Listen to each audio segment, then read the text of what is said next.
सूर अल हस्र। बिस्मिल्लाहिर्रहमानिर्रहीम। शुरू करता हूँ अल्लाह के नाम से जो अत्यंत कृपाशील तथा दयावान है। अल्लाह की पवित्रता का गान किया है उसने जो भी आकाशों तथा धरती में है, और वह प्रभुत्वशाली गुरी है। वही है जिसने अहले किताब में से काफिरों को उनके घरों से पहले ही आक्रमण में निकाल दिया।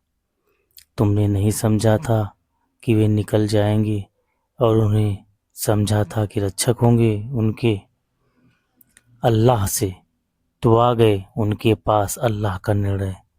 ऐसा उन्होंने सोचा भी न था, तथा डाल दिया उनके दिलों में भय। वे उजाड़ रहे थे अपने घरों को अपने हाथों से तथा ईमान वालों के हाथों से। तो शिक्षा लो हे आँख वालों। नबी सल्लल्लाहु अलैहि वसल्लम जब मदीना पहुँचे तो वहाँ यहूदियों के 3 कबीले आबाद थे, बनी नजीर, बनी कुरैजा तथा बनी कैनुका। आपने उन सभी से संधि कर ली, परंतु वह इस्लाम के विरुद्ध षड्यंत्र रचते रहे। और एक समय जब आप सल्लल्लाहु अलैहि वसल्लम बनी नजीर के पास गए तो उन्होंने ऊपर से एक पत्थर फेंककर आपको मार डालने की योजना बनाई, जिससे वही द्वारा अल्लाह ने आपको सूचित कर दिया। उनके इस संधि भंग तथा षड्यंत्र के कारण आपने उन पर आक्रमण किया। वह कुछ दिन अपने दुर्गों में बंद रहे। अंततः उन्होंने प्राण क्षमा के रूप में देश निकाला को स्वीकार किया, और यह मदीना से यहूद का प्रथम देश निकाला था। यहाँ से वह खैबर पहुँचे, और आदरणीय उमर रजी अल्लाह अन्हु के युग में उन्हें फिर देश निकाला दिया गया, और वह वहाँ से शाम चले गए, जो हश्र का मैदान होगा। जब वे अपने घरों से जाने लगे तो घरों को तोड़ तोड़ कर जो कुछ साथ ले जा सकते थे ले गए, और शेष सामान मुसलमानों ने निकाला। और यदि अल्लाह ने न लिख दिया होता उनके भाग्य में देश निकाला, तो उन्हें यातना दे देता संसार ही साथ, तथा उनके लिए आखिरत परलोक में नरक की यातना है। ये इसलिए कि उन्होंने विरोध किया अल्लाह तथा उसके रसूल का, और जो विरोध करेगा अल्लाह का तो निश्चय अल्लाह कड़ी यातना देने वाला है। हे मुसलमानों, तुमने नहीं काटा कोई खजूर का वृक्ष और न छोड़ा उसे खड़ा अपने तने पर, परंतु ये सब अल्लाह के आदेश से होगा, और ताकि वह अपमानित करे पथभ्रष्टों को।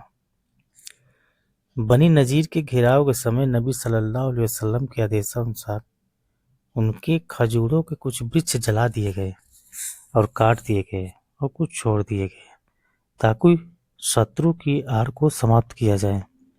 इस आयत में उसी का वर्णन किया गया है।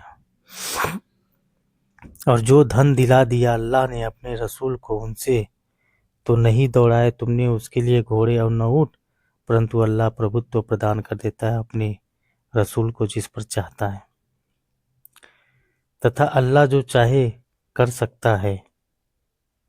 अल्लाह ने जो धन दिलाया है अपने रसूल को इस बस्ती वालों से, वह अल्लाह रसूल आपके समवर्तियों, अनाथों, निर्धनों तथा यात्रियों के लिए, ताकि वह धन फिरता ना रह जाए तुम्हारे धनवानों के बीच, और जो प्रदान कर दे रसूल तुम उसे ले लो, और रोक दे जिन्हें तुम्हें जिससे तुम उससे रुक जाओ, तथा अल्लाह से डरते रहो, निश्चय अल्लाह कड़ी यातना देने वाला है। अर्थात यहूदी कबीला बनी नजीर से जो धन बिना युद्ध के प्राप्त हुआ, उसका नियम बताया गया है कि वह पूरा धन इस्लामी बैतुल माल का होगा, उसे मुजाहिदों में विभाजित नहीं किया जाएगा। हदीस में है कि नबी सल्लल्लाहु अलैहि वसल्लम के लिए विशेष था, जिससे आप अपनी पत्नियों को खर्च देते थे, फिर जो बच जाता उसे अल्लाह की राह में शस्त्र और सवारी में लगा देते थे। इसको फे का माल कहते हैं, जो गनीमत के माल से अलग है। इसमें इस्लाम की अर्थव्यवस्था के मूल नियम का वर्णन किया गया है। पूंजीपति व्यवस्था में धन का प्रवाह सदा धनवानों की ओर होता है, और निर्धन दरिद्रता की चक्की में पिसता रहता है। कम्युनिज्म में धन का प्रवाह सदा शासक वर्ग की ओर होता है, जबकि इस्लाम में धन का प्रवाह निर्धन वर्ग की होता है। उन निर्धन मुहाजिरों के लिए है जो निकाल दिए गए अपने घरों तथा धनों से। वे चाहते हैं अल्लाह का अनुग्रह तथा प्रसन्नता और सहायता करते हैं अल्लाह तथा उसके रसूल, यही सच्चे है। तथा उन लोगों के लिए भी जिन्होंने आवास बना लिया है उसका मदीना को, तथा उन मुजाहिरों के आने से पहले ईमान लाए, वे प्रेम करते हैं उनसे जो हिजरत करके आ गए उनके यहाँ, और वे नहीं पाते अपने दिलों में कोई आवश्यकता उसकी जो उन्हें दिया जाए, और प्राथमिकता देते हैं दूसरों को अपने ऊपर चाहे स्वयं भूखे हो, और जो बचा लिए गए अपने मन की तंगी से वे सफल होने वाले हैं। और जो आए उनके पश्चात वे कहते हैं हमारे पालनहार हमें क्षमा कर दें, तथा हमारे उन भाइयों को जो हमसे पहले ईमान लाए, और न रख हमारे दिलों में कोई बैर उनके लिए जो ईमान लाए है हमारे पालनहार, तो अति करुणा में दयावान है। क्या आपने उन्हें नहीं देखा जो मुनाफिक अवसरवादी हो गए और कहते हैं अपने अहले किताब भाइयों से कि यदि तुम्हें देश निकाला दिया गया तो हम अवश्य निकल जाएंगे तुम्हारे साथ, और नहीं मानेंगे तुम्हारे बारे में किसी की बात कभी, और यदि तुमसे युद्ध हुआ तो हम अवश्य तुम्हारी सहायता करेंगे, तथा अल्लाह गवाह है कि वे झूठे हैं। इससे अभिप्राय अब्दुल्ला बिन उबई मुनाफिक और उसके साथी हैं। जब नबी सल्लल्लाहु अलैहि वसल्लम ने यहूद को उनके वचन भंग तथा षड्यंत्र के कारण 10 दिन के भीतर निकल जाने की चेतावनी दी तो उसने उनसे कहा कि तुम अड़ जाओ, मेरे 20,000 शस्त्र युवक तुम्हारे साथ मिलकर युद्ध करेंगे, यदि तुम निकाला गया तो हम, परंतु यह सब मौखिक बातें थी। यदि वे निकाले गए तो उनके साथ नहीं निकलेंगे, उनसे युद्ध हो तो वे उनकी सहायता नहीं करेंगे, जिनकी सहायता की फिर कहीं से कोई सहायता नहीं पाएंगे। निश्चय अधिक भय है तुम्हारा उनके दिलों में अल्लाह के भय से, यदि ये इसलिए वे समझ बूझ नहीं रखते, वे नहीं युद्ध करेंगे तुमसे एकत्र होकर, परंतु ये कि दुर्ग बंद बस्तियों में हो, किसी दीवार की आड़ से उनका युद्ध आपस में करा है, आप उन्हें एकत्र समझते हैं, इसलिए कि वे निर्बोध होते हैं, उनके समान जो उनसे कुछ ही पूर्व चख चुके हैं अपने किए का स्वाद, उनके दुखदायी यातना।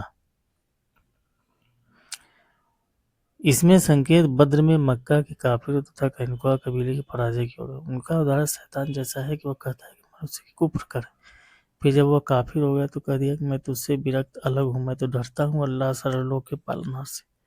तो हो गया उन दोनों का दुष्परिणाम ये कि वे दोनों नरक में सदावासी रहेंगे, और यही अत्याचारियों का कुफल है।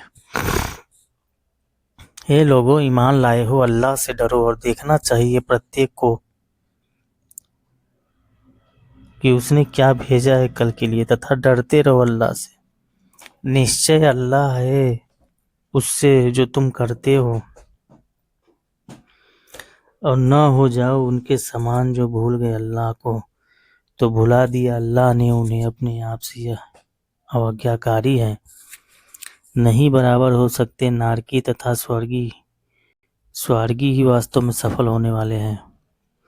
यदि हम अवतरित करते इस कुरान को किसी पर्वत पर तो आप उसे देखते कि झुका जा रहा है तथा कड़कड़ होता जा रहा है। अल्लाह के भय से और उन उदाहरणों का वर्णन हम लोगों के लिए कर रहे हैं ताकि वे सोच विचार करें। वह खुले तथा छुपे का जानने वाला है, वह अत्यंत कृपाशील दयावान है। वह अल्लाह ही है जिसके अतिरिक्त कोई सत्य पूज्य नहीं है।